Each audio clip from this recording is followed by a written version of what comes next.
Hi everyone, if we haven't had the pleasure of meeting, my name is Ido Tehila, and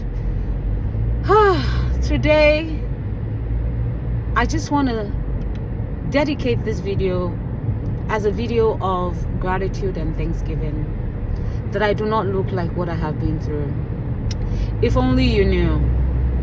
And this is why I always encourage everyone who cannot do life alone. We all need help.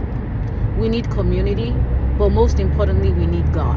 And I'm not trying to be religious or anything, but I'm sure you have realized by now that you cannot do life by yourself, that you don't have all the answers, and that when life hits, you necessarily do not have the strength by yourself to fight back.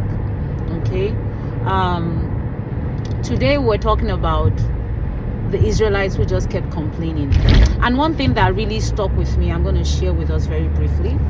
And it was when you are used to a certain thing and change is imminent, because change is the only constant thing in life, and change is imminent.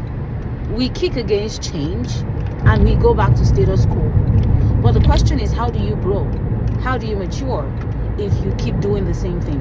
But there's this quote that says, when you keep doing the same thing and you expect a different result, that is the definition of insanity. But why do we do that to ourselves? We ask for change. We want change. We're tired of where we are. But we go back to past habits. We go back to past quick fixes, expecting things to change. They're not going to change. They're going to stay the same. So if you really want change, you need to do something different. It may sound stupid, but I think someone needs to hear this. If you want something to change, you need to do something different. You need to be different in your thought process. You need to be different in your speech.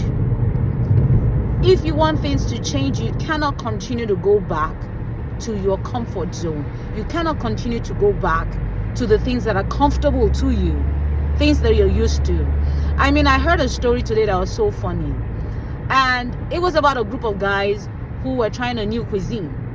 So they went to a Lebanese restaurant, and the friend who invited them to come try, the chicken shawarma, the gyro, and the Lebanese cuisine. Guess what they did? They looked at the menu. They got confused because there were names that they were not familiar with, and they ordered cheeseburgers and fries. Like, who does that? They did. Apparently, they do. And that's how life is. I mean, the Israelites, God was taking them to the promised land, and when they got into the wilderness, guess what they began to do? They began to complain. And what hit me the most was that the complaint started with, the Bible calls them the rabble with them. That's the foreigners, the people who were not covenant children, people who were not Jews, people who were not Israelites. They were with them, they came with them, they hung around. They hung around, came with them on this journey, and they were the ones who started complaining. Oh, the leeks, the garlic, the meat, the fish, the things we used to eat in Egypt, all we eat now is manna. The Israelites were not complaining at first. The complaint started with these foreigners. The complaint started with this rabble. And that's where you get the term rabble rousers. The complaint started with these guys who didn't know the covenant that God had, that Jehovah had with his children, who didn't know the covenant that he had with the Israelites, with the Jews, that he had with Abraham, Isaac, and Jacob. They began to complain, oh, what we used to eat in Egypt. And then stupid Israelites, gullible Israelites, what did they do? They didn't say, oh, we don't know God that well, but we've heard about him. We've heard about the things he did for our fathers, so we trust him to take care of us. Did they say that? No. What did they say? Oh, that's true. Oh my God, you remember the garlic? Oh my God, you remember the onions? It was so good. Oh, the leeks. It was so good. But now all we have is this manna. That's all we got. And they began to complain because some people started. And this is what happens when you have the wrong people around you. You begin to act like them. You forget what God has told you and you start acting like them. You start listening to what they're saying. You don't think. You don't ask God what he's saying. and then you start to complain. I don't know why I'm going down this route, but here's what I'm saying. You need to be careful of who's speaking over your life, who's speaking into your ears, and you need to be careful who's hanging out around you. Because if these rabble hadn't started complaining, most likely the Israelites would be grateful for the manna they had, grateful for the pillar of cloud and the pillar of fire protecting them as they moved in the wilderness. They would have been grateful for the opportunity to move back. And one thing I want to say before I forget was, when we're not careful and we're resisting change, we forget that it's time to actually move. Because Egypt was supposed to be a place of deliverance, if you remember. A place of deliverance when there was famine. And it was for a time.